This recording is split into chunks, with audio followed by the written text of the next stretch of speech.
if there is any human right, there's a human right to your biological father and mother.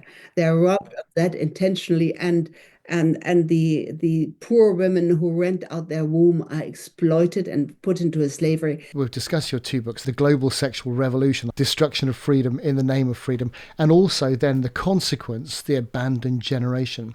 But I was amazed to realise that I think not too long ago now, a year or two ago, I can't remember, you'd written a letter, and I'd never heard of you at the time, which was published on LifeSite News, an open letter to Jordan Peterson. He'd had a podcast with his best mate, Dave Rubin, strangely named after a very famous psychiatrist looking at sexual therapy for married couples and all sorts of interesting things like that. But anyway, that's certainly not Dave Rubin. But anyway, Dave Rubin had got married to a man, had adopted two children. When I say adopted two children, had a surrogate create two children, which they'd then taken on as a same-sex couple and everything else like that. And Jordan Peterson was celebrating that.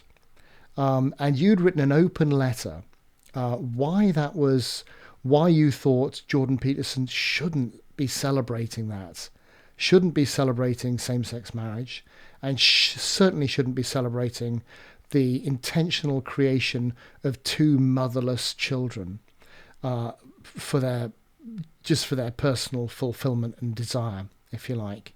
And I met Jordan Peterson and I gave him a copy of your letter. I don't know if he read it because things are passed on to his handlers as you can imagine, etc., etc. But maybe he did. I don't know, because I've heard him since say that, well, he supported same-sex marriage because he'd hoped it would deal with the promiscuity, but it hasn't at all. Yes. Oh, wow. Comment and discuss. I was really amused that you gave my letter into the hands of Jordan Peterson. I hadn't even sent it to him because I didn't think he would. He's swamped with material. So I just had it published, uh, actually to warn all the fans of Jordan Peterson, make them a little cautious. Every word that is coming out of the mouth of this respected uh, individual.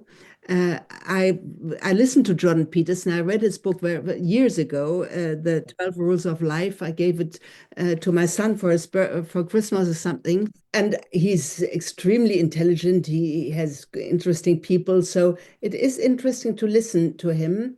And he is respectful with Christianity. So people tell me people have converted or have actually found their way into the church and to sound Christian belief through Jordan Peterson. But also, I actually see people who are stuck as he is stuck because he is respectful. He sort of reaches up, but he has not found the humility, and humility is needed to receive the grace of God. So he's always ante portas. Yeah, he's always in front of the door. Everybody says we pray for him and he will move. And it would be just incredible if you're really converted. So he's an ambiguous person. Uh, Yeah.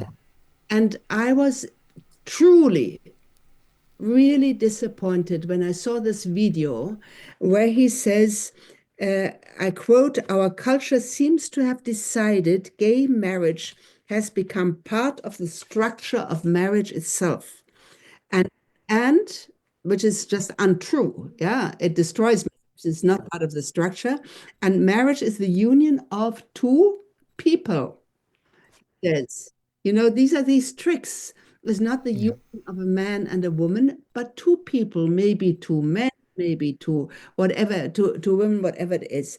And then he says, it is the union of two people to provide the foundation of children. No, it is the union of a man and a woman married in a rather in marriage in a faithful marriage are the foundation of children. Yeah. So I Yeah. was highly disappointed, and I prepared this letter, which is, it took me quite some time, and I made it very sound, sending an open letter to the great Jordan Peterson. Uh, but I think it is a compensation, no, not compensation, a condensation of the arguments against gay marriage. Yes, and I would recommend. It's very easy to find. LifeSite News, Gabrielle Kubi, Jordan Peterson letter, and up it will pop. And very comprehensive and very good, and very. It's not discriminatory in any way. It's just basically saying, look, essentially, two same-sex people cannot create one new flesh. It's just impossible. You Yeah. need either sperm from someone else or egg from someone else or a womb from someone else or all three. So that's not marriage. Marriage is the term that describes what only a man and a woman can do. And if you look into it, if you go on this path, it leads into an abyss of abuse and suffering. And you have to use up 20 embryos to maybe create one living child. These children will have severe health problems. They're robbed of their, if there is any human right, there's a human right to your biological father and mother. They're robbed of that intentionally, and the poor women who rent out their womb are exploited and put into a slavery. Yeah, well done for writing. Well done for pointing it out. I mean, Jordan Peterson, he is very brilliant, and I've really enjoyed his biblical series, his Yes. original biblical series. But you're absolutely right. He sees Christianity as the embodiment of all the myths that have survived the generations. Yep. And the collective stories of mankind which have the most meaning. So Christ being an idea, an Yeah. ideal, as opposed to a living. Yeah, you're absolutely right. Which actually is not the message of salvation. It's the opposite, by the way. So you have to be very careful with that one. Right, and he's a Jungian. He adheres. His guru is Ziggy Jung, and Ziggy Jung is the deep psychologist next to Freud, the famous figure, who actually was initiated into the occult by his mother. He's the one who invented the term archetypes. And Jordan Mm. Peterson, that's his frame of Oh reference. yes, he's very strong on archetypes. Yeah, yeah, Very, very, yeah. very on Ziggy Jung. And Ziggy Jung brought all the occult esoteric stuff into the church because it sounded so wonderful. It sounded highly educated. Yeah, so on that line. So Well, let's hope he gets across the line sometime, and let's hope he gets to a position where he realizes. I think, he does talk about.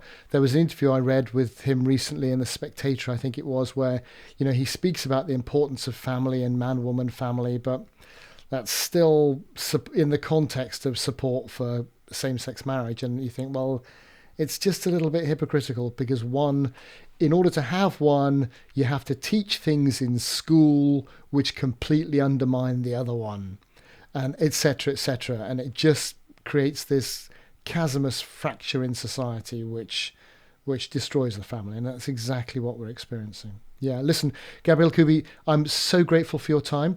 I think we need to find a way of getting you across to the UK so you can do a tour of talks for us. You've got so much to offer and so much to say. I can't wait for the updated version of the Global Sexual Revolution. It's going to be an international bestseller, I can tell already. I'm so grateful for your time. I'm even more grateful for your work and your ongoing efforts, your diligence, your attention to detail. I don't know how you do it, but keep up the great work, and thank you so much. thank you very much, Tony. I'm very happy that I met you in Warsaw.